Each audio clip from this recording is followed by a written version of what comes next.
Les négociations commerciales entre les États-Unis et le Canada ont échoué de façon retentissante et nous assistons au retour de la guerre commerciale de Donald Trump. Les médias américains rapportent déjà que les deux parties ont annoncé l'introduction de nouveaux droits de douane élevés, ce qui est qualifié, je cite, de rupture sans précédent des relations avec le deuxième plus grand partenaire commercial des États-Unis d'Amérique. Washington a déjà imposé des droits de douane de 50% sur la plupart des produits canadiens, et Ottawa a promis de répondre par des mesures similaires.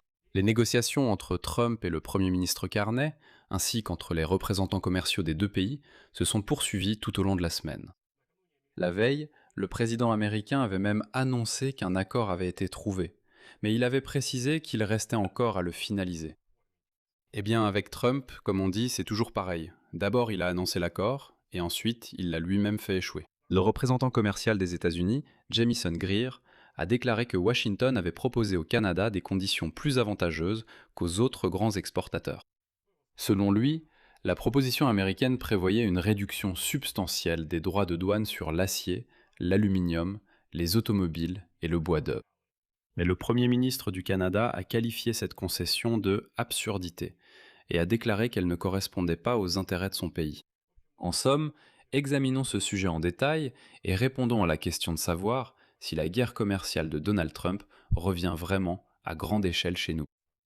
Je m'appelle Alexei Petchy, discutons ensemble de ce sujet, mais avant de commencer, je vous demande de vous abonner à la chaîne, de liker cette vidéo et d'écrire n'importe quel commentaire.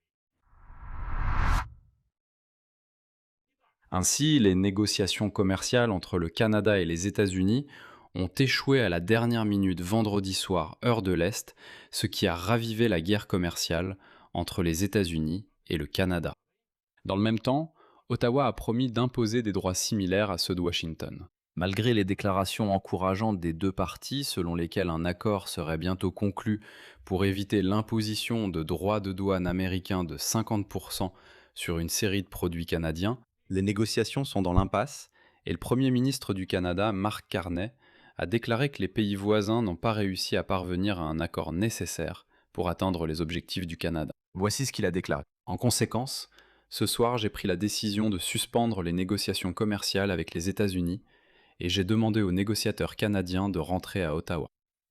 Actuellement, des droits de douane de 50% sur des produits canadiens d'une valeur de 20 milliards de dollars sont en vigueur.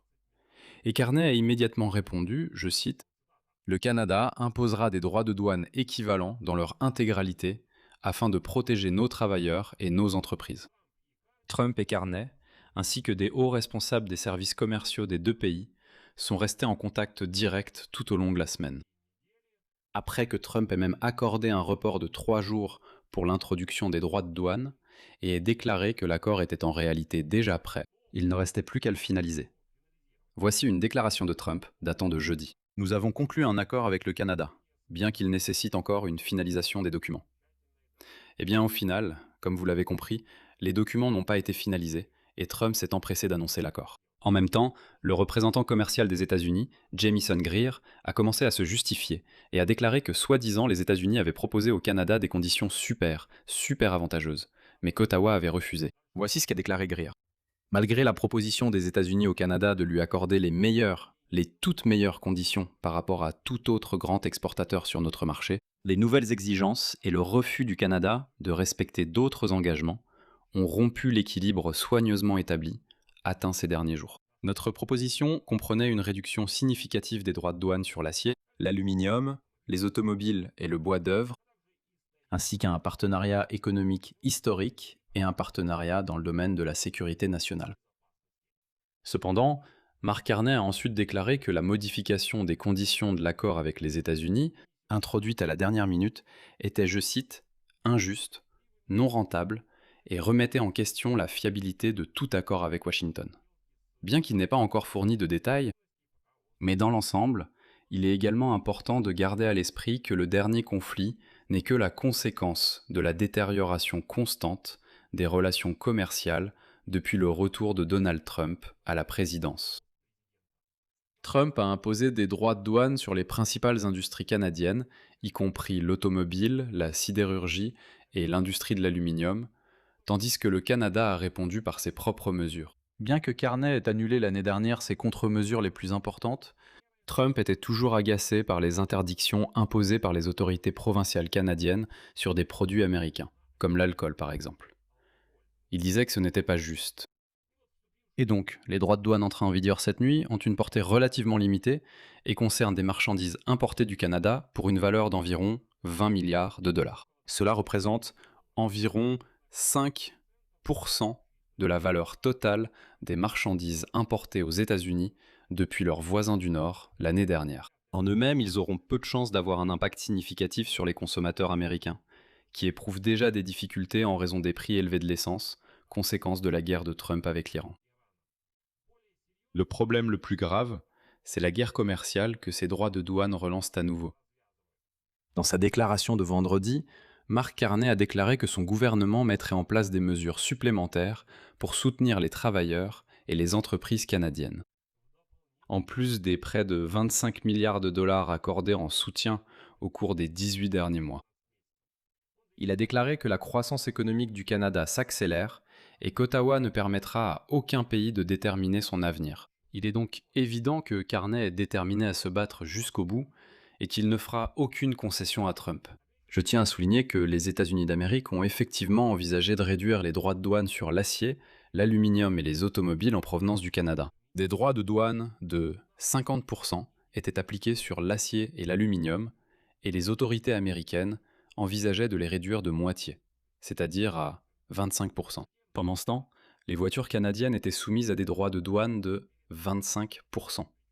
De plus, ces droits ne s'appliquaient qu'aux composants fabriqués en dehors des États-Unis, ce qui permettait aux constructeurs automobiles de déduire la valeur des pièces américaines de la partie de la voiture soumise aux droits de douane. Et voilà que les autorités américaines discutaient de la possibilité de réduire ce taux à 15%. C'était une réponse au fait que Donald Trump se plaint depuis longtemps des restrictions que le Canada impose à la possibilité pour les producteurs laitiers américains de vendre leurs produits sur le marché laitier canadien. Bien que le pays autorise l'importation de produits laitiers américains sur son marché, il en limite tout de même les volumes grâce à des quotas. Et donc, les importations au-delà de ces quotas peuvent être soumises à des droits de douane extrêmement élevés, ce qui limite en fait davantage les ventes de produits laitiers américains sur ce marché.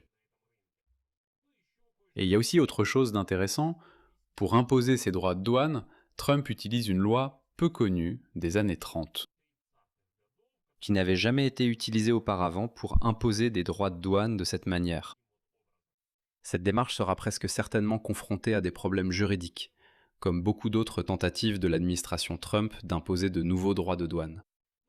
Mais si les tribunaux n'interdisent pas à Trump d'utiliser cette loi de cette manière, cela pourrait lui donner un nouveau moyen puissant d'imposer des droits de douane allant jusqu'à 50% sur les produits en provenance du Canada et peut-être d'autres partenaires.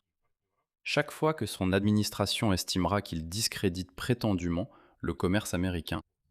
Contrairement à certaines autres lois auxquelles Trump a eu recours, et en rétablissant son vaste régime tarifaire après la décision de la Cour suprême au début de cette année, cette loi commerciale, connue sous le nom de Section 338, et apparemment n'impose aucune limite de temps pour les droits de douane. Cela signifie que les droits de douane imposés en vertu de cette loi, qui a presque 100 ans, ne sont pas encore une fois, ils ne sont pas encore supprimés, peuvent rester en vigueur indéfiniment, à moins que Trump ou un futur président ne décide de les abroger. Et ce qui est également important, pour l'instant, Donald Trump n'a pas imposé de droits de douane sur de nombreux produits dont les États-Unis dépendent fortement des importations en provenance du Canada, y compris les produits énergétiques, les minéraux essentiels et le poisson. Mais comme vous vous en doutez, cela peut changer à tout moment. Il semble donc que la guerre commerciale de Donald Trump revienne bel et bien. Je vais m'arrêter ici, donnez votre avis et vos conclusions dans les commentaires sous cette vidéo, abonnez-vous à la chaîne, cliquez sur la cloche et n'oubliez pas de mettre un like. Et surtout, regardez la prochaine vidéo sur cette chaîne YouTube, vous voyez le lien à l'écran en ce moment. C'est tout pour aujourd'hui, prenez soin de vous, à bientôt à tous.